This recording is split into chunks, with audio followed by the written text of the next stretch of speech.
Quem é João José Verbitsky, JJ? É difícil responder essa pergunta, né? Porque é meio chato falar da gente mesmo. Mas eu sou nascido em Curitiba, embora não seja curitibano, eu sou atleticano. Filho de Leonardo e Janina. Meu pai, o Leonardo, era mais conhecido por Onha. Ele tinha um restaurante muito famoso que fazia uma feijoada.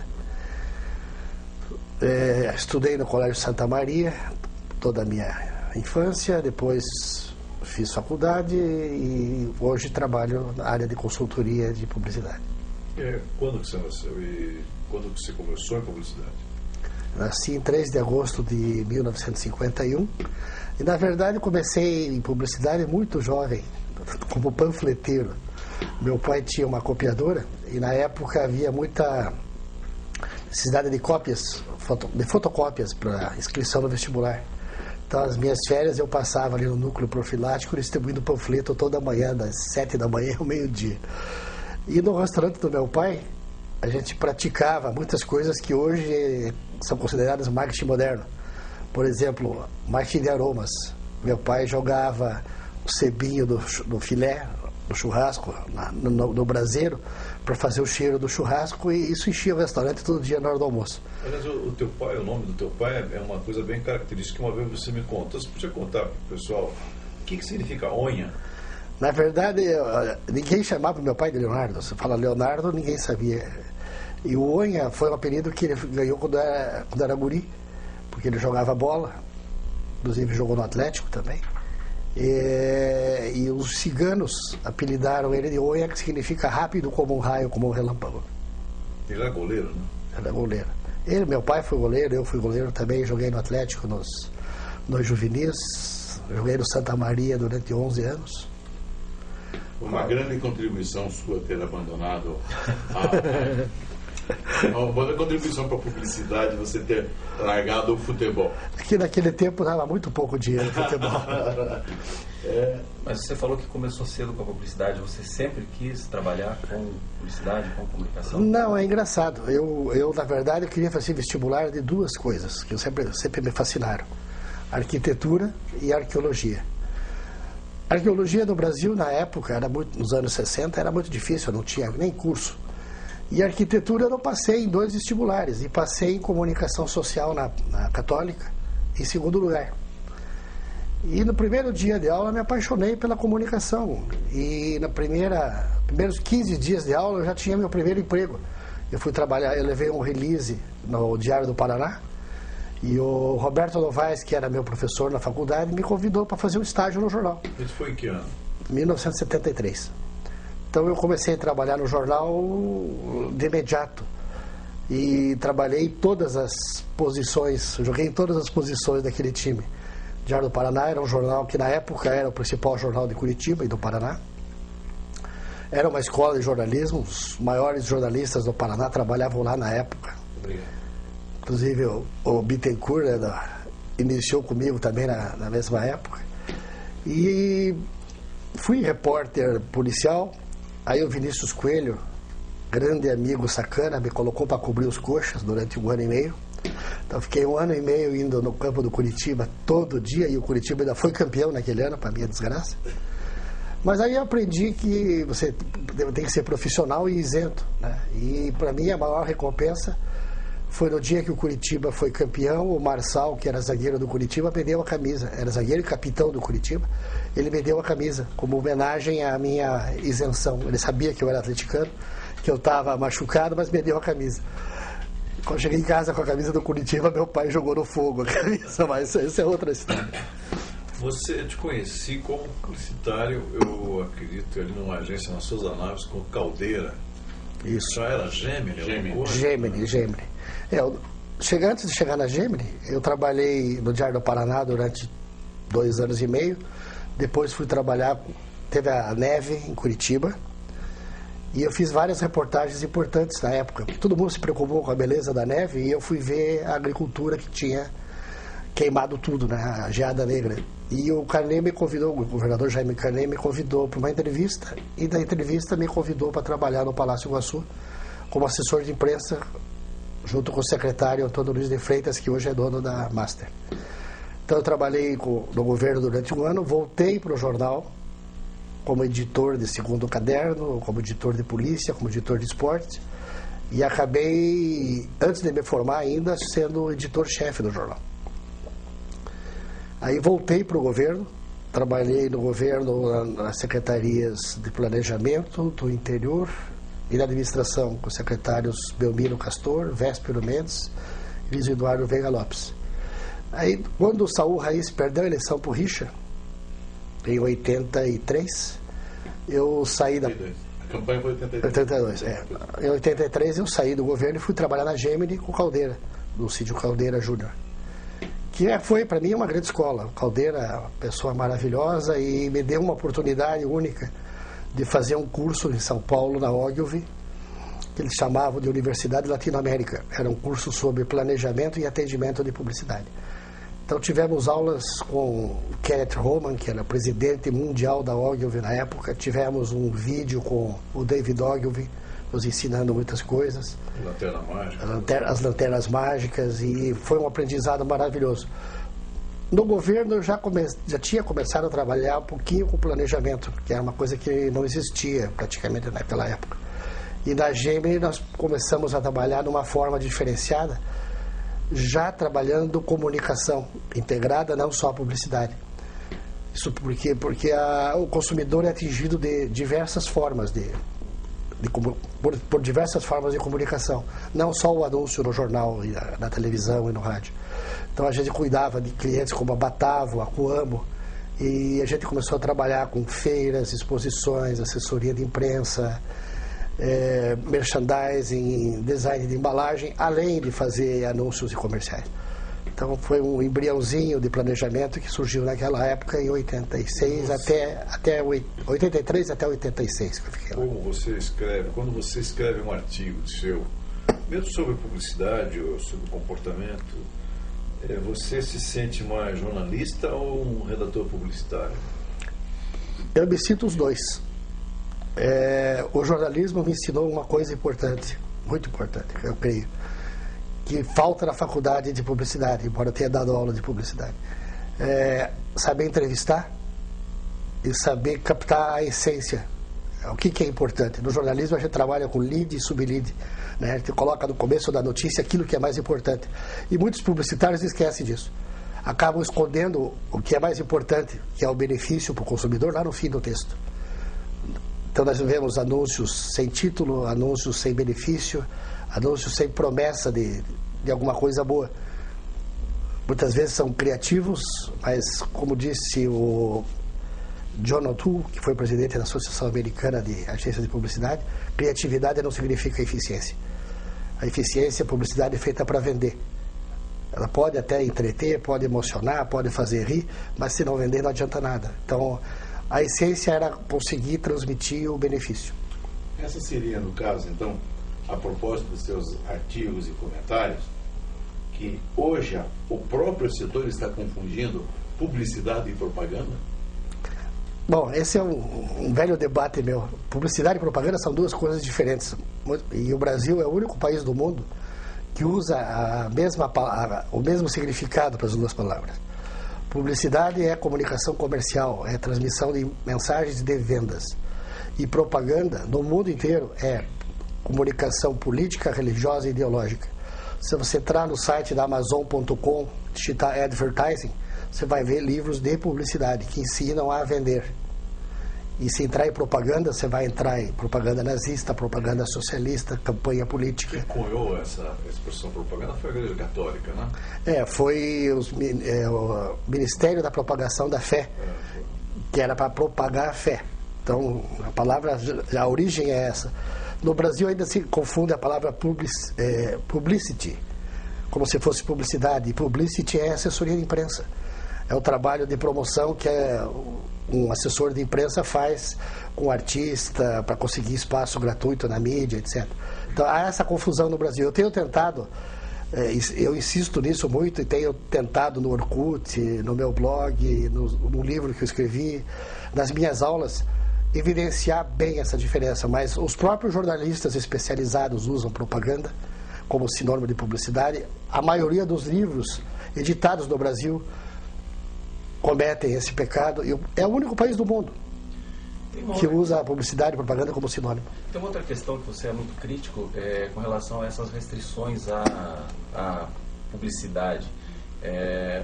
Você não acredita que em alguns casos isso até é lícito, como por exemplo no cigarro, bebida, enfim? Eu queria que você falasse um pouco dessa tua posição sobre isso. A minha posição é também polêmica, mas eu sou polêmico, né?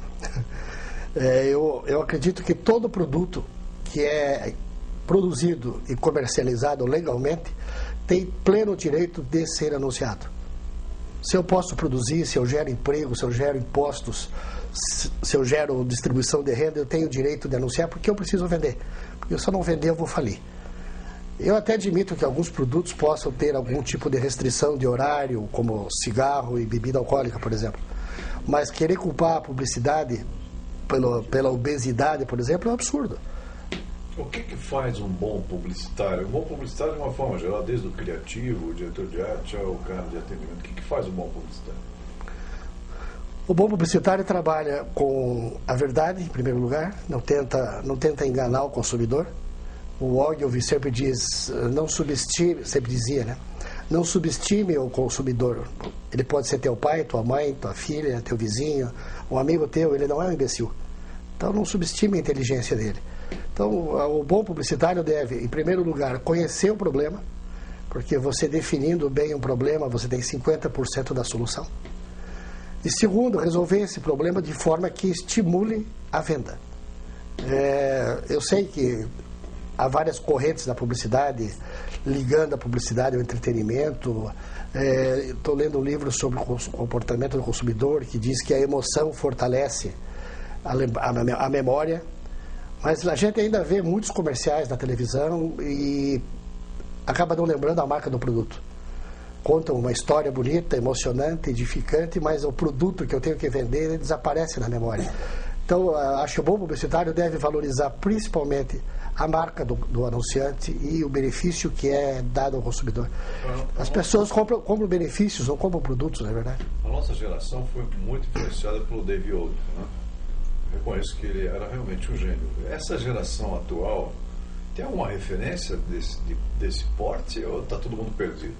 A maioria, eu dei aula na Universidade Positivo até uns 4 anos atrás, até 2003. A maioria, e dei aula na Federal antes, em 83, 86. Hoje, a maioria dos jovens publicitários não lê. Nem o Jornal do Dia para ver os anúncios. Aliás, tem publicitário que não lê jornal, prefere olhar na internet, mas esquece que ele tem que ver o que está acontecendo no mundo da publicidade. Eles têm poucas referências. No Orkut, por exemplo, eu percebo que a maioria quer fazer download de livro. Porra, ler um livro na internet é uma dificuldade, ler de verdade, né? Ler um livro técnico, um livro que vai te ensinar alguma coisa, eu acredito que você tem que ler com uma caneta ou com pincel atômico, sublinhando, anotando, para aprender. Não é só passar os olhos num pedaço de texto e fazer de conta que aprendeu. No meu tempo de faculdade chamava de literatura de sovaco, tinha uns caras que andavam sempre com o livro debaixo do braço, mas nunca abriram o livro. Hoje, infelizmente, a juventude está muito preocupada em conseguir tudo no Google, tudo na internet, sem ir a uma biblioteca, por exemplo. Tinha uma discussão dia desse no Google com alguns meninos que disseram, pô, nós somos da lei do menor esforço. O homem inventou as coisas para trabalhar menos. Mas quem não estuda não vai progredir. Então, meu avô sempre dizia, quem tem competência se estabelece. Aqueles que não estudam, que não pesquisam, que não procuram, só podem dizer que sinto muito, vocês vão perder o espaço que vocês poderiam conquistar. Porque quem for mais competente, quem tiver mais capacidade, quem tiver mais conhecimento, mais cultura, mais informação, com certeza vai se destacar no mercado. Você podia falar um pouco da tua experiência como dono de agência? Posso. Em 86 eu saí da Gemini e o meu concunhado, o Renato Trombini, me incentivou muito a montar a JJ Comunicação. Eu tinha um convite para ir para a Ogilvy, mas eu não queria morar em São Paulo. Primeiro que eu não gosto de São Paulo, o estilo de vida em São Paulo, é muita correria, eu sou um cara mais pacato. E segundo porque eu ia ficar sem ver o Atlético. Parece bonito. A família? A mulher, a família, o cachorro, eu nem falo. Estou brincando do Atlético, mas eu não queria mudar de Curitiba. A minha vida estava estabelecida aqui. Quando eu voltei dos Estados Unidos também, quando eu fui fazer meu mestrado, eu tive convites para morar lá nos Estados Unidos, mas a minha vida está em Curitiba, meus relacionamentos estão construídos em Curitiba e eu preferi ficar aqui. E nós montamos a JJ Comunicação em 86, já com alguns clientes importantes, como a Nutrimental, a própria Trombini, o Hotel Internacional de Foz, a Comasul IBM e a Paraná Equipamentos, Caterpillar. E já começamos a agência com 10 funcionários e posicionada como uma agência de comunicação integrada, que é um termo que, na verdade, surgiu alguns anos depois no mercado, com o Don Schultz. E trabalhamos dessa forma, oferecendo serviços de publicidade, de assessoria de imprensa, de promoção, de feiras e eventos, de merchandising, de design, procurando resolver os problemas de comunicação dos nossos clientes. JJ foi muito bem durante 12 anos. Éramos uma das maiores agências de Curitiba em faturamento, estávamos entre as 60 maiores do país. Só que eu cometi um erro estratégico, eu tinha um cliente muito grande. E esse cliente muito grande correspondia a quase 60% do meu faturamento. E esse cliente muito grande faliu. Que era a Incol, aquela construtora que faliu e deu um prejuízo enorme no país inteiro. E na época nós perdemos $500 mil, assim, da noite para o dia. E isso acabou inviabilizando a continuidade da agência. Então, com muita dor no coração, chorei muito naquele dia. Resolvi fechar a agência. Foi de surpresa. Algumas pessoas me alertavam, tome cuidado, veja, tal, mas a gente não conseguia acreditar porque continuava funcionando tudo. Continuavam pagando tudo, lançando prédios novos, realizando promoções novas. Então era difícil, para quem estava envolvido com a Incol, era difícil de acreditar que ia. Eu lembro, inclusive, que você atendia a empresa também em outros estados, né? Por causa da Incol, principalmente, nós montamos filiais em Florianópolis, em Joinville e tínhamos uma representante em Blumenau. Mas era um cliente, pra você ter uma ideia, o faturamento dele era de 1 milhão, 1.200.000 reais por mês, faturamento bruto. Hoje, em Curitiba, tem raros anunciantes com esse volume de investimento. Então era muito difícil ter um segundo ou terceiro anunciante na época com o mesmo volume de investimento que tinha em Incol. Essa tua experiência de professor, como é que se deu isso? Você gosta de dar aula? Você gosta de estar com o público jovem? Você aprende com eles também? Como é que é? Eu adoro dar aula. Quer dizer, eu não dou mais aula há 4 anos, quase 5. Mas eu adorava dar aula, porque primeiro obriga você a se atualizar, a se informar, a organizar teu pensamento para poder expor. Segundo, o relacionamento com os mais jovens é sempre muito interessante. E você ter a honra de poder tentar ensinar é uma coisa muito, muito legal, muito nobre. Na verdade, quem aprende são eles, né? A gente só mostra o caminho. Mas eu dei aula na Federal e depois dei aula no Unicemp, que era Centro Universitário Positivo, hoje é Universidade Positiva. Eu não sei se você se lembra, eu entrei na publicidade em 68 e tinha um anúncio feito por Dualib, de um pai com uma cinta na mão, e dizia: se um dia o seu filho quiser ser publicitário, como é que você vai reagir? Eu se lembra desse anúncio, que esse anúncio me focou muito. E na época que eu comecei também a ser publicitário.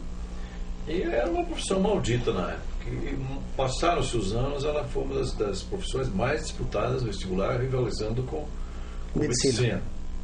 Quer dizer, hoje, como que você vê? Assim, tem muito publicitário, tem muito candidato publicitário, todo mundo quer ser um Washington Oliveto. Como é que você vê? Eu não vi esse anúncio. Mas é bom, né? É bom, mas meus 2 filhos são publicitários. A Valéria é atendimento numa agência e o João Bruno é redator de uma agência de mídia digital. Então, eu não usei a cinta e eu também acho que não influenciei diretamente. Talvez indiretamente tenha influenciado. Publicidade, para mim, é uma das profissões de maior futuro no mercado de trabalho. Por quê? Porque a competição vai ser cada vez maior entre produtos e serviços. haverá necessidade de construir imagens de marca, personalidade de marca, diferencial de marca, de mostrar vantagens competitivas, de destacar benefícios e de conseguir atrair a atenção do consumidor para a compra. Infelizmente, a maioria dos jovens estudantes de publicidade pensam só em criação. Eles acham que todo mundo vai para Cannes todo ano, que tem um monte de modelos maravilhosas e lindas em volta o dia inteiro, que vão viajar pelo mundo, que vão ganhar um monte de prêmios. Na verdade, alguns poucos conseguem isso tudo, mas são raros. Você vê hoje cada vez mais os anunciantes se profissionalizando. Esse também é um problema no Brasil ainda. A maioria dos anunciantes não é profissional em marketing e comunicação, é mais axiologia do que técnica. E os jovens não perceberam ainda, ou muitos não perceberam, que não tem emprego só em agência de publicidade e muito menos só na criação. Mesmo na agência você pode trabalhar como atendimento, como planejamento, como produção, como RTVC, como administrador da agência. Existe um ramo do direito, que existem poucos advogados especialistas em direito publicitário, direito autoral, direito de uso de imagem, etc. Depois você pode trabalhar em veículos de comunicação, pode trabalhar em fornecedores, pode trabalhar em anunciantes dos departamentos de marketing e pode até ser professor de publicidade. Quer dizer, há um vasto leque de opções. Por ano se formam no Brasil, se não me engano, 16 mil novos publicitários. Mas a maioria não continua na carreira. Desiste porque a competição é muito árdua. É muito difícil conseguir emprego. Eu sempre, repetindo o que eu já disse, só os mais competentes conseguem sobreviver nessa selva. Quem não se preparou, eu sempre disse aos meus alunos, comece a procurar emprego no primeiro mês de faculdade. Eu cito o meu exemplo porque eu cheguei na hora certa, no lugar certo, na pessoa certa e consegui um emprego. Que abriu a minha porta. Meu primeiro dia de jornal, eu confesso, eu não sabia botar o papel na máquina. Tiveram que vir me ensinar como é que põe o papel na máquina. E eu levei mais de 1 hora para escrever uma lauda de texto. Hoje na publicidade, qual a área mais carente de bons profissionais? Eu acho que é planejamento. Porque, infelizmente, se criou uma rotina no Brasil de criar primeiro e justificar a ideia depois. Então, a segunda dificuldade é a criação. Há muita chupada de ideia dos outros. Muitos publicitários só trabalham com o anuário em cima da mesa, olhando ideias que já foram desenvolvidas, e como é que eles podem adaptar aquela ideia para aquele cliente deles. Poucos criativos leem um planejamento de comunicação inteiro ou sequer leem o job, o pedido de trabalho inteiro. Eles querem conduzir a publicidade pela cabeça dele. E o mais importante do que aquilo que a gente quer dizer é o que o público quer ouvir. Então, se você não sabe o que o público quer ouvir, você provavelmente vai estar errando o alvo. Já que você está entrando nesse assunto, o que faz um bom briefing? Como que você lidava com o briefing? Que conselho você daria a um jovem publicitário sobre as leads do briefing? Veja, o briefing é uma coisa. O briefing é, na verdade, um resumo da ópera. É um questionário que você aplica ao anunciante e ele te dá a versão dele dos fatos. Eu prefiro trabalhar com briefing seguido de um diagnóstico. O que é o diagnóstico? O diagnóstico é como quando você vai no médico. Você chega no médico e diz assim, doutor, eu estou com uma dor aqui. Esse é o briefing. O que o médico vai fazer? Vai fazer um monte de exames e você vai fazer pesquisa, vai fazer raio-x, vai fazer ressonância magnética, vai colher mais informações para chegar ao diagnóstico acurado, porque uma dorzinha aqui pode ser muita coisa. Então, muitas vezes o anunciante pensa que sabe o problema dele e não sabe. Então, um bom publicitário, uma boa agência de publicidade deve ir ao mercado, observar o comportamento do consumidor, deve fazer pesquisa, deve procurar mais referências, deve analisar principalmente a concorrência e a comunicação da concorrência, porque eu já vi casos de campanhas iguais. Campanhas semelhantes ao que o concorrente fez há 1 ano ou 2 anos atrás, porque a agência não pesquisou como o principal concorrente dela se comunicava. Então você acha que o briefing tem que ser construído junto com o cliente, talvez? E apurado. E que há uma preguiça também dos publicitários. Há uma preguiça muito grande. Na verdade, como eu disse, o costume, e isso acontece no Brasil, e acredito, pelo que eu conheço, que acontece muito menos na Europa e nos Estados Unidos, Os publicitários acham que são donos da verdade. Eles criam de acordo com o gosto pessoal deles. É uma arrogância publicitária. Uma arrogância. Até um outro americano, que eu não me lembro o nome agora, saiu na minha mensagem há uns 4 anos, analisando que as agências cobram muito pelo pouco que fazem e pelo pouco que se envolve com o negócio do cliente. Quer dizer, eu não sei, quando eu fazia um anúncio, eu ligava no dia seguinte, ou 2 dias depois, ou 3 dias depois, para saber se deu resultado. Muitas vezes a comunicação não acerta no alvo, você tem que corrigir o rumo da comunicação. A maioria nem liga, não quer saber se deu resultado, se não deu, ele quer faturar a mídia dele. Outra coisa que acontece muito ainda no Brasil é o foco excessivo na mídia. Nós temos, eu concordo plenamente que a mídia, a televisão, é a mídia mais importante no Brasil e no mundo. Mais de 50% dos investimentos são feitos na televisão, porque a televisão é eficiente. A internet ainda no Brasil é 4%, 5% do investimento. Mas você não pode pensar em publicidade só como criar e veicular anúncios e comerciais. Hoje você tem que ir além, você tem que usar a internet, você tem que usar a ação no ponto de venda. Hoje você pode usar marketing de aromas, pode usar iluminática, pode usar uma série de outros instrumentos que constituem, como eu sempre digo, uma orquestra, né? O planejador é um maestro, o planejador é um generalista que sabe um pouquinho de cada instrumento e faz a execução de uma melodia harmoniosa, afinada, às vezes com solos, às vezes com apoteoses, mas às vezes usando todos os instrumentos, às vezes usando um só, ou 2, ou 3, nem sempre com a mesma linha melódica, como é uma sinfonia. Então, o publicitário hoje, de futuro, ele tem 2 caminhos: ser especialista no instrumento ou ser generalista.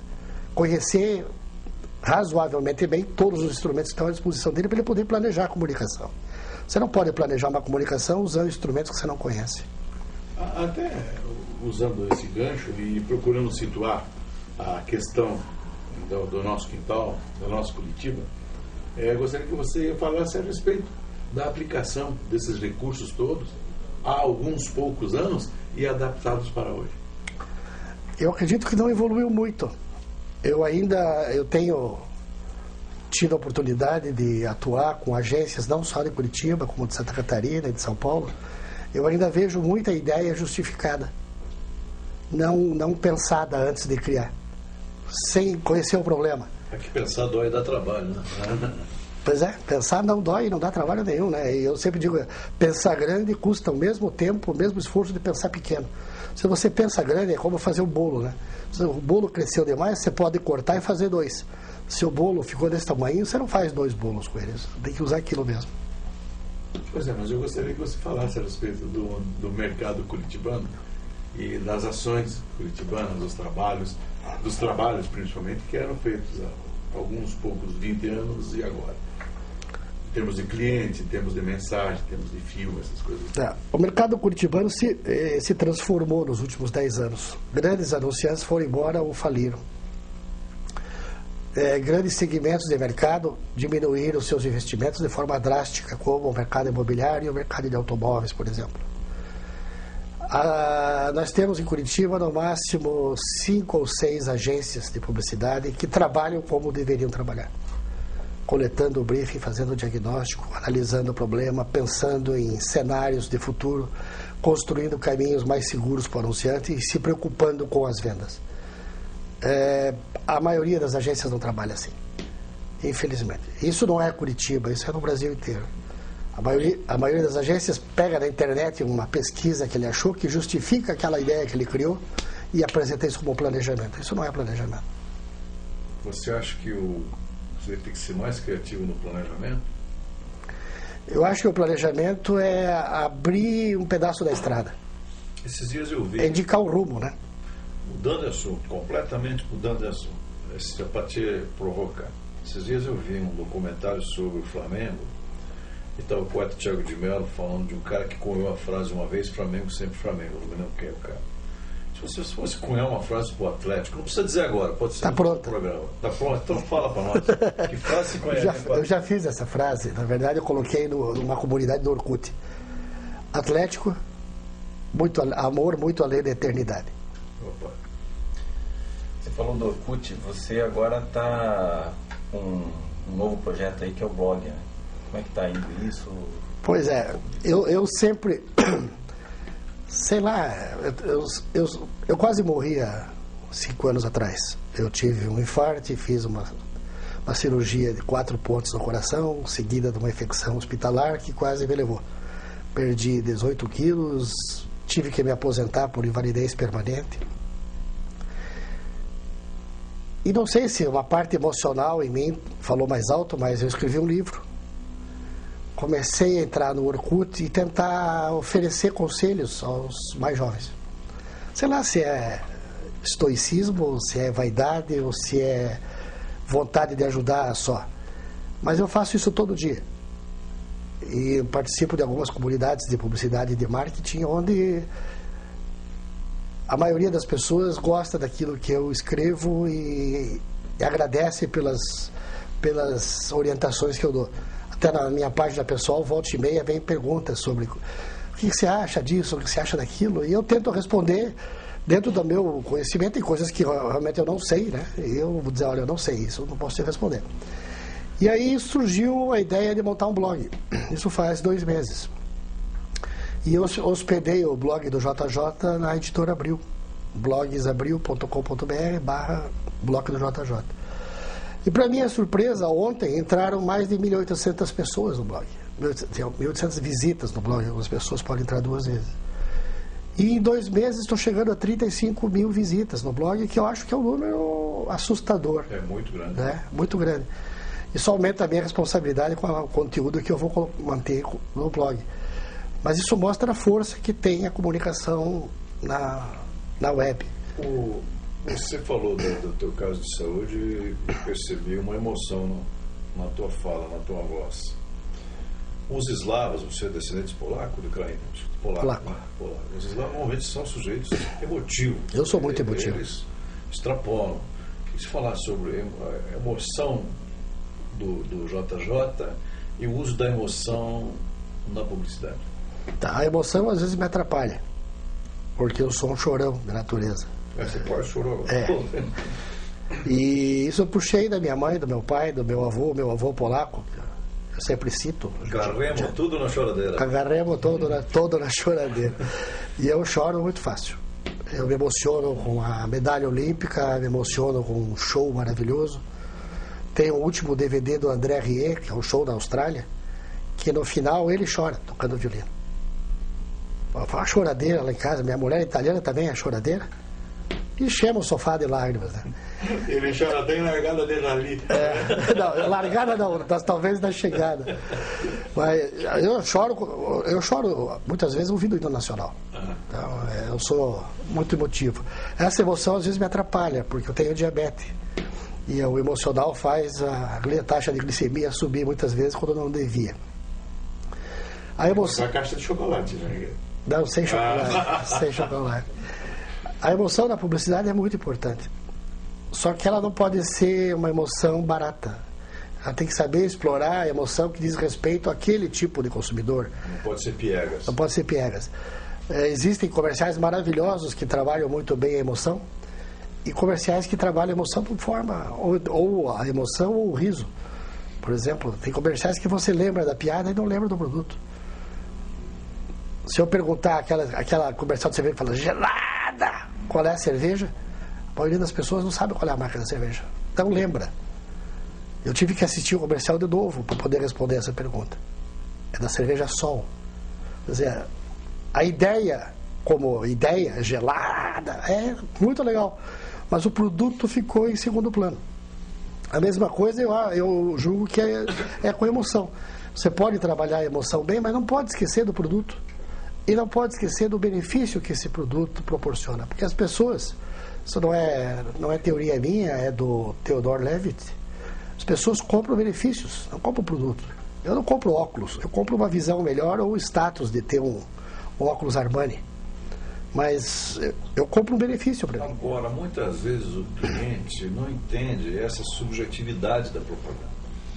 A propaganda às vezes precisa ser ela precisa ser simples, Você carregar a dose de emoção, na maior parte das vezes, mas é difícil você vender a ideia para o cliente porque ele não percebe esse conceito. Como é que você faz? Eu já fiz algumas coisas que não recomendo que façam, mas uma vez um cliente começou a mexer muito no layout das coisas. Aí eu cheguei para ele e falei assim, você sabe o que é um camelo? Ele falou assim, pô, um camelo é um camelo. Eu falei, não, um camelo é um cavalo. Aí o cliente começou a mexer no layout e virou um camelo. E rimos. E ele nunca mais mexeu no layout. Nós ainda somos muito movidos pela opinião pessoal. O que trata da publicidade. Todo mundo dá palpite, né? Todo mundo diz tá bom, tá ruim, sem compreender o que tem por trás daquele anúncio, daquele comercial. E nada contra os autodidatas. Alex Pericinoto, por exemplo, é um exemplo de um autodidata de sucesso, né? A maioria dos empresários não entende nada de marketing. Confunde marketing com departamento comercial ou confunde marketing com comunicação. Acha que marketing é só publicidade e mais nada mais. Então, eu, por exemplo, não me considero, embora trabalhe na área de consultoria e trabalhe também um pouquinho na área de marketing, eu não me considero especialista em marketing. Eu não quero saber de custo, formatação de preço, estoque, logística, transporte. Não é minha área é comunicação. Então eu digo, eu dou consultoria na área de comunicação, de planejamento de comunicação, que é o meu forte. O meu forte não é a criação, então eu tento não trabalhar na área criativa, embora já tenha feito algumas coisas. Peraí, deixa eu ver se eu entendi. Você disse que o teu forte não seria a parte criativa, seria mais a parte do planejamento da comunicação. Eu tenho muita facilidade. Eu leio muito. Eu estudo o tempo inteiro e eu sei que eu nunca vou saber tudo, mas a gente vai tentando aprender. Um cliente me pediu um projeto para a internet, para o marketing dele na web, que na verdade é a comunicação dele na web. Eu fiquei 2 meses estudando como funciona a comunicação na web, para conseguir uma forma mais interativa de comunicação, porque a maioria dos sites são monólogos. Se a gente perceber, a maioria dos sites são monólogos. A empresa diz o que quer dizer, se você gostou, gostou, se não gostou, paciência. E a gente tem que mudar esse conceito. Lendo alguns desses livros, eu cheguei à conclusão que a gente tinha que tornar o site uma peça interativa. O consumidor vai construir um relacionamento com a gente se a gente der a oportunidade dele falar e responder a ele. Então, essa é uma coisa, por exemplo, que eu estou aprendendo agora. Eu vou pedir para você analisar o meu site. Tá bom.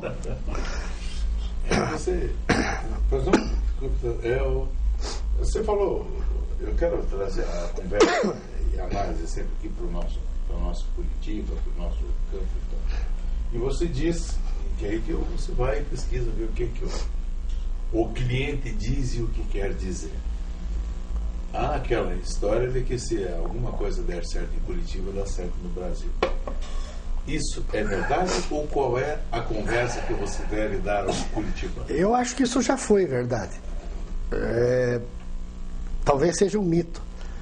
Não tenho uma resposta definitiva para isso. Se faz ainda muita pesquisa em Curitiba, em Campinas, em outras cidades, mas Curitiba cresceu muito, mudou muito o perfil de Curitiba. Hoje a maior parte das pessoas que moram em Curitiba não nasceram aqui. Eu acho que mudou muito. Mudou muito. Por exemplo, recentemente, semana retrasada, a Gazeta do Povo divulgou uma pesquisa sobre o comportamento do consumidor da Grande Curitiba. Divulgou só uma parte pequena. Só 20% dos curitibanos costumam fazer compra em shopping. O que está errado? Provavelmente a comunicação do shopping center está errada, esteja focada só na classe AB. Ou será que de repente não está certa, eu vi esses dados também, não estaria então a divulgação feita pelas lojas de rua, não estaria melhor do que a dos shoppings? Bom, o curitibano é difícil falar, o curitibano mas as pessoas que moram em Curitiba acabam virando meio mão de vaca. Muito. Né? Tanto que a última grande capital que o McDonald's entrou foi Curitiba, porque ela tinha que competir com Santa Felicidade. Lá por R$18 você come uma infinidade de polenta, frango, massa, salada, e com R$18 você come 2 sanduichinhos, né? No McDonald's.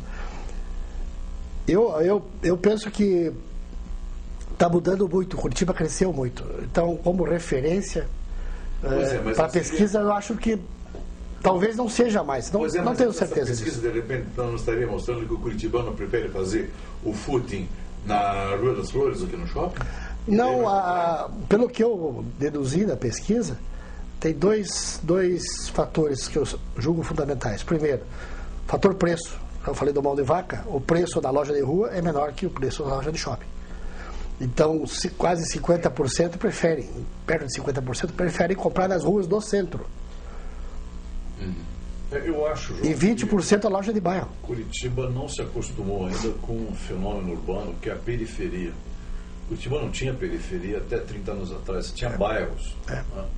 E não estava acostumado a lidar com periferia. O Rio de Janeiro tem periferia há 100 anos, São Paulo tem periferia há 100 anos, São Paulo tem periferia agora. E muitas dessas compras são feitas na periferia. Na vizinhança. Tanto que o primeiro fator de decisão para ir ao supermercado é a proximidade. O segundo pode ser preço, mas o primeiro é a proximidade. E voltando ao assunto do shopping, eu penso, e já defendi isso ardorosamente, mas sem sucesso, que a comunicação do shopping center é feita para a classe AB só. Eles desconsideram a classe C, e a classe C é mais de 50% da população.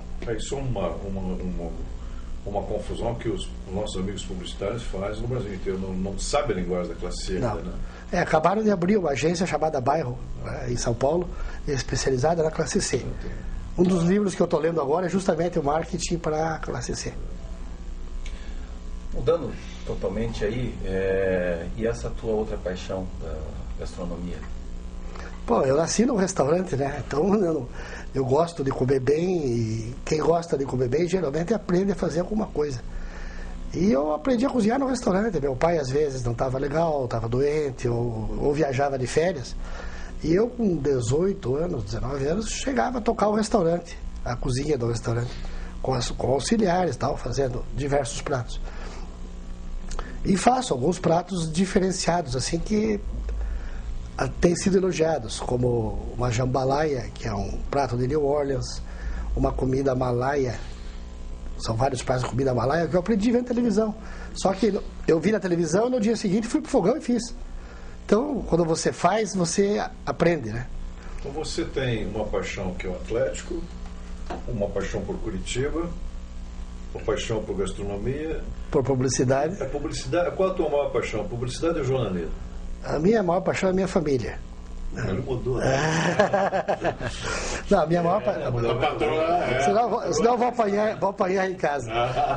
Eu sou casado há 33 anos com a Eliane, que é uma mulher maravilhosa. Nós nunca discutimos. São 31 anos de casado. Nunca discutimos, nunca um faltou com respeito com o outro, nunca dormimos de bico. Parece incrível, mas é uma relação perfeita. Então, eu dou graças a Deus de ter encontrado a mulher que eu tenho. E tenho 2 filhos. A minha família é muito importante para mim. Pela ordem, o segundo fator é o Atlético. Depois vem a publicidade e a gastronomia. Eu sou muito atleticano. Vocês não imaginam quando. O Atlético perdeu um dia desses aí, a partida pro J. Valucelli. Eu fui na loja e comprei uma camisa para minha filha. Aí o dono da loja falou, pô, mas nós perdemos. Eu falei, mas é nessa hora que você mostra que você ama teu time, né? Eu ando com escudo todo dia, irmão.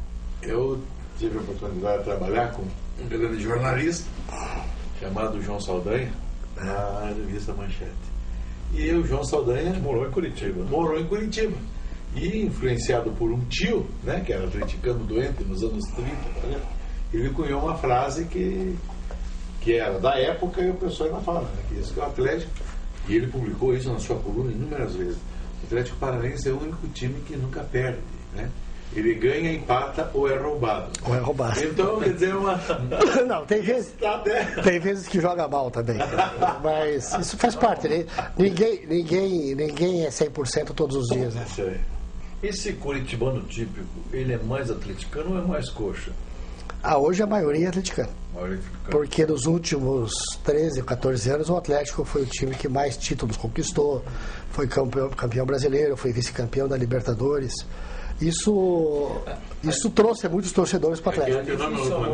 Funcionou bem a comunicação, né? Funcionou. É um exemplo assim, bem claro. Mas ainda é falha. Eu acho que Os clubes de futebol do Brasil trabalham muito mal as crianças, muito mal.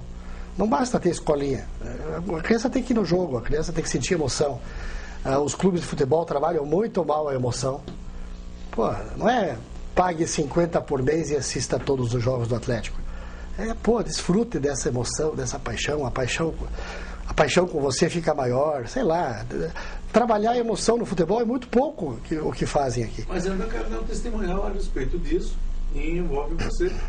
Com certeza, nos anos 90, final dos anos 80, 90, você tinha um cliente na agência, eu sei porque eu, na época, até fiz a entrevista e a matéria, que distribuía jogos de camisa de cores diferentes do Paraná Clube. E distribuía nas escolas, na periferia, dava para todo mundo 2 jogos, que era para a gurizada vestir a camisa azul ou vermelha ou a camisa branca. Quer dizer, e isso fazia despertar. Você tem dados, ou sabe se isso é uma coisa que funcionou? Não sei. Mas lembra disso, né? Lembro. Mas eu te digo que, lendo o que fazem de marketing no futebol na Europa, principalmente na Europa, e o que fazem de marketing no basquete americano, nós estamos 100 anos atrás deles. João, mudando a bola para o outro lado do campo, no momento da tua carreira, algumas pessoas que influenciaram você, ou você teve grande admiração, assim, pode ser na área de futebol, de publicidade, quem você assim, esse é o cara? A pessoa que mais me influenciou foi o David Ogilvy. Eu comungo com 99% também cozinheiro, né? Também cozinheiro, também gostava de rabada e de moussaka, que é um prato que também aprendi a fazer antes de ler que o Ogilvy gostava. É uma lasanha de berinjela com carne de carneiro moída e queijo. É maravilhosa. Pedi um dia no restaurante e era muito ruim. A de casa é melhor. A outra pessoa que me influenciou muito foi meu avô, pai da minha mãe. Me influenciou pelo exemplo e pelas frases que ele dizia sempre sobre ética, principalmente. Não faça para os outros aquilo que você não quer que façam para você. Essa, para mim, só essa frase resume o posicionamento de vida. Meu pai e minha mãe também, com certeza, foram muito importantes na minha vida. O Caldeira, na Gemini, foi uma pessoa muito importante. Ele abriu portas para... Apesar de ser um cara fechado, assim, parecia que ele Parece fechado, mas não é. É uma pessoa doce, muito querida. Só que quando tá brabo, tá brabo. Mas ele é uma pessoa muito legal. Muito legal. E o Luiz Augusto Cama, da Ogilvy, que era a madre superior daquele curso que eu disse que eu fiz na universidade. Gaúcho, não é? É um gaúcho especialista em planejamento. Ele traduziu o livro do David. Do David, que aliás é um pecado. Esse livro não existe no Brasil para comprar. A publicidade segundo o Ogilvy. Ele tem lá, ele me deu um recentemente. Mas é raro, porque a Ogilvy editou. Não tem livraria para comprar. Você tem que comprar a versão em inglês, Ogilvy On Advertising, que aliás até hoje é best-seller na Amazon.com. Isso está sendo usado nas escolas? Não. Eu não sei se você... Eu consegui para a biblioteca do Positivo 3 ou 4 exemplares. O que você sugeria de leitura para os teus alunos quando você dava aula? Uma montanha de livros. Eu obrigava a ler jornal. Eu fazia toda a aula um testezinho com 5 perguntas sobre o que tinha no Jornal do Dia. No começo era um show de zeros e de 2. Depois, no final do ano, já melhorou bastante. Mas, por exemplo, tem um livro muito legal que chama-se Erros de Marketing, que ensina, através do erro, os livros do Ogilvy, do Claude Hopkins, do Stanimir Vieira. São livros do James Webb Young. São livros que tem que ler.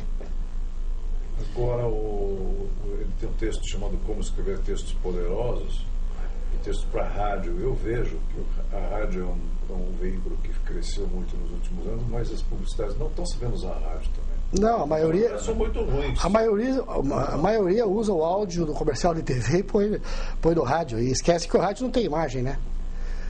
A criação para rádio é uma dificuldade. Vai ter que ler o David Ogilvy para saber como é que escreve para rádio. Tem. Tem um outro livro do Kenneth Roman, chama-se How to Advertise. Também não tem. Traduziram, ficou uma porcaria. Acabaram com o livro. Em inglês ele reeditou em 2002, eu acho. Ele reeditou e atualizou, colocando também a internet. Esse é um livro fundamental para ler.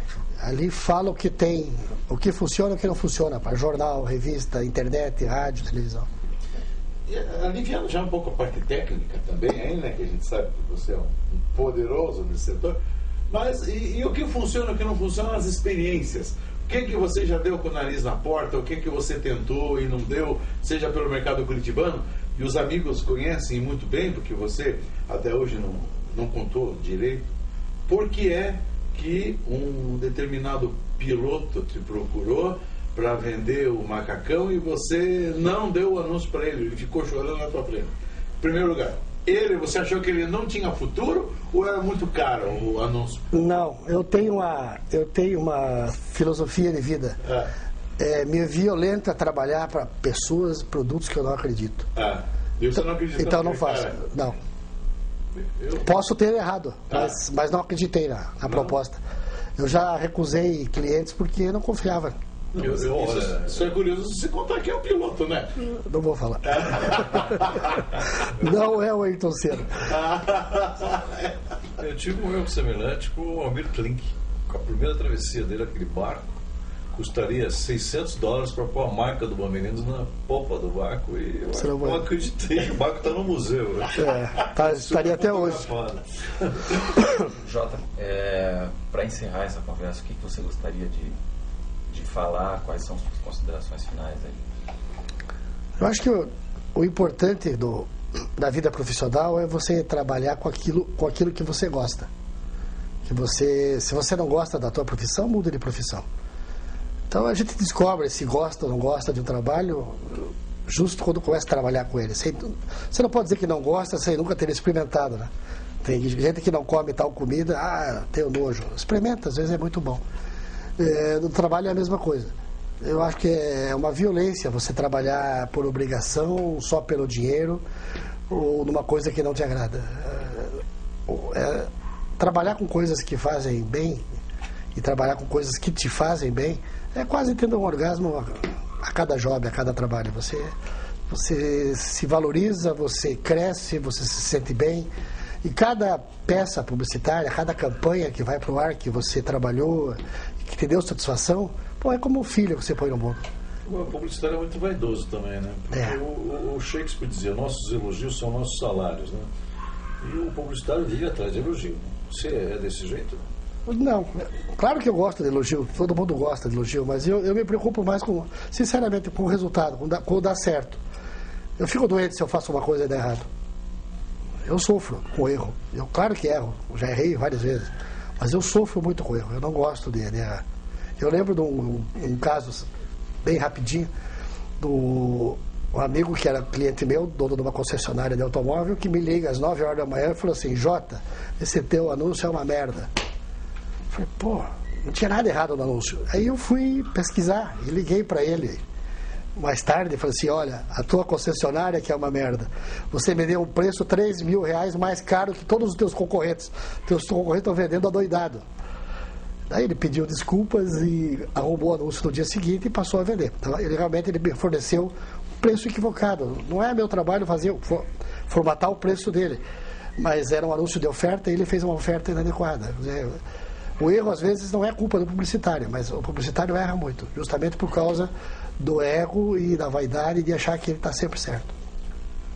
Eu gostaria, então, das suas considerações finais sobre a avaliação desse encontro e tudo mais. Bom, eu quero agradecer a oportunidade e dizer que esse programa deveria durar umas 4 horas para a gente poder falar mais. Mas foi muito bom, espero que seja útil para quem assistir. E se quiserem gravar o capítulo 2, a volta, o retorno, a vingança, Rambo 3, a vingança, estou à disposição. Muito obrigado.